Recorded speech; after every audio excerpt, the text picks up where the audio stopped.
All right, people, we're going to do some note taking today. First of all, everyone should have a copy of the nonfiction signposts grid. That's where we're going to write down our notes. Normally we use our Cornell Notes format, but in this case we're going to take our notes right on our worksheet, and then we'll have some sample questions and some practice questions that you'll fill in on there, so all of your resources are in one place.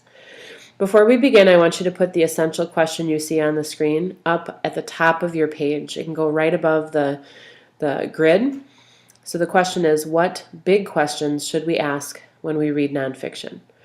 So a couple things before we begin taking our notes. We're obviously looking for the answer to that question. You're going to fill your notes in on the first column of the page. You're going to add them into the words that are already there. The front side of this worksheet is what we're focused on now. Later on the week, we're going to be starting the signposts, which are on the back. Remember to write your notes in your own words. You shouldn't just copy what you see. You should also know that this is a video that you can start and stop, pause where you need to, and review if I'm going too fast. Listen to it as many times as you need to, and look at the information as many times as you need to as well. So we're going to start with our first big question. What surprised me? Basically, you're looking for things that make you say, really? When you're reading. You almost mentally stop for a second because you've seen something that you can't quite believe. Now, there's really one main reason to ask this question. You just might find something new. If you're asking for things that are surprising, if you're thinking about it while you read, you'll actually notice them, and you might just find out something that you didn't know before. It actually makes your nonfiction reading way more interesting than simply sitting down to read because you are assigned a nonfiction reading. So it kind of changes your frame of mind. It helps you in a lot of different ways. First of all, it's going to help you learn new things because you're going to come across stuff that's surprising that you didn't know before. It'll help you to evaluate information. If you come across things that are suspicious, you might take some time and really think about whether it's true, maybe even do some research of your own. It'll help you to fix up things that are confusing. So a surprising piece of information might be the one last thing that helps you really understand something, that now I get it moment. The light bulb going off. And then the fourth category of surprise there at the bottom is different perspectives. Because sometimes when we read things, we see things from the perspective of other people, and it just was something that we hadn't thought of in that way before.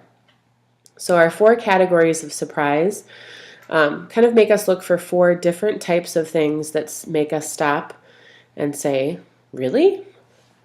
In our read aloud today, there were a couple things that were surprising, and I picked one to write down in my notes.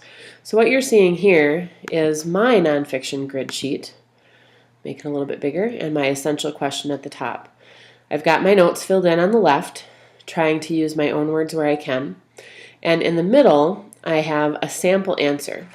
So if I found something surprising in the Not a Good Day to Be a Mailman article, and what I do with that surprising detail in my response is I first restate the question. That's this part. So what surprised me? I was really surprised that the mailman thought that 9 degrees was really cold. So that was a moment where I stopped and thought, really? You don't know what cold is.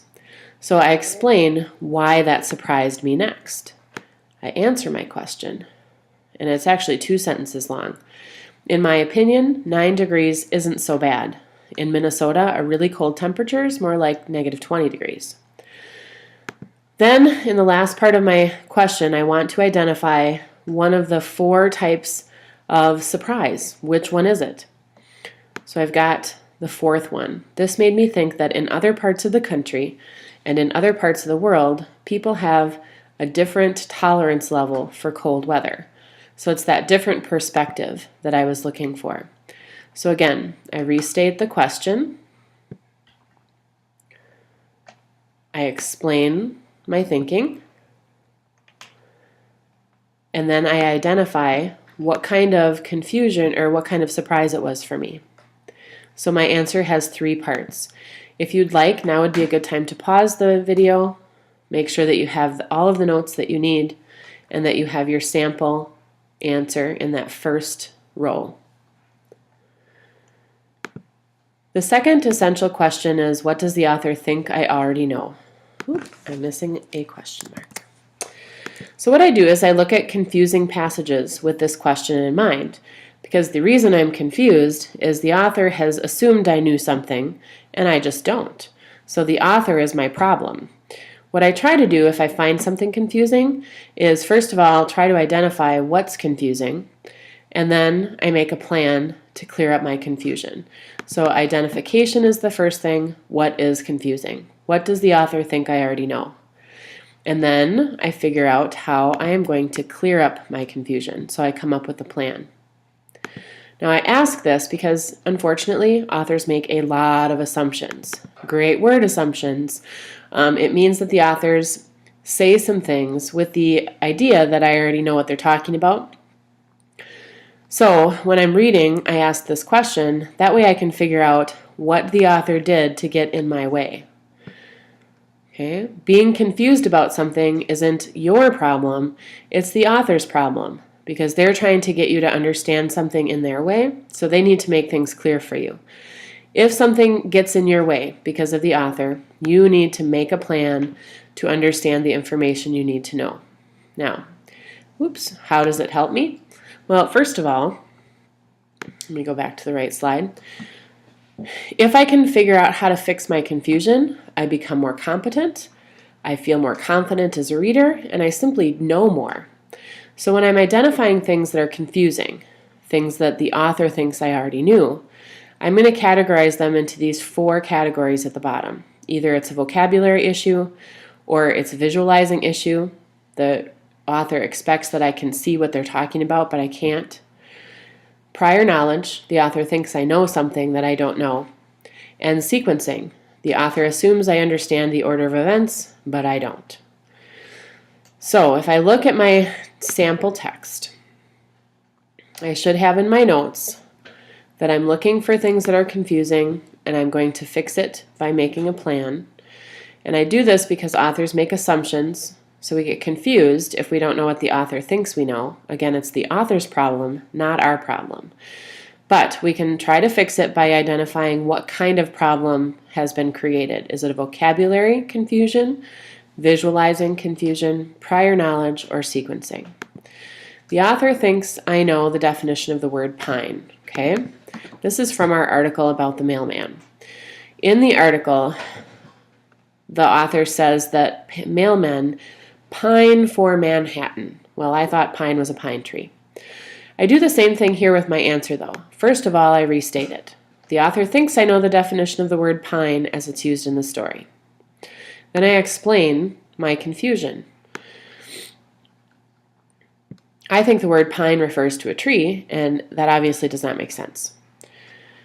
Now, once I've identified my confusion, then I need to come up with a plan so I can use context clues to help me figure out the meaning. I'm going to try that first. So I look back at the reading, and it seems that this information is going to be most helpful to me. Since the mailman would get to be indoors more in Manhattan, and they pine to be in Manhattan, I think pine means that they want to be there.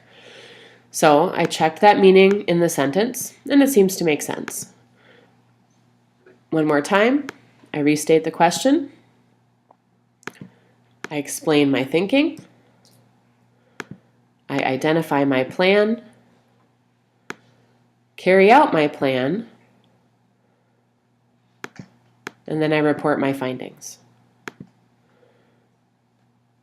The third and final big question has to do with having the thing that you're reading change you, challenge you, or confirm what you already know about something.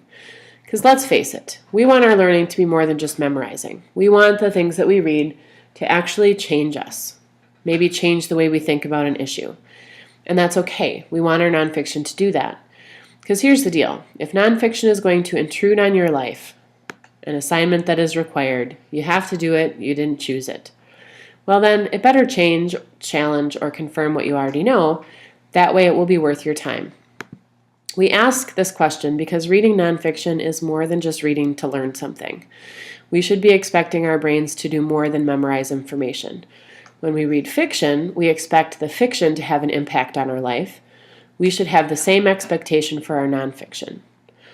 How does this help us? Well, when we ask this question, what changed, challenged, or confirmed what I already know, we have to take the information from our reading and we have to match it up with stuff that's already in our head.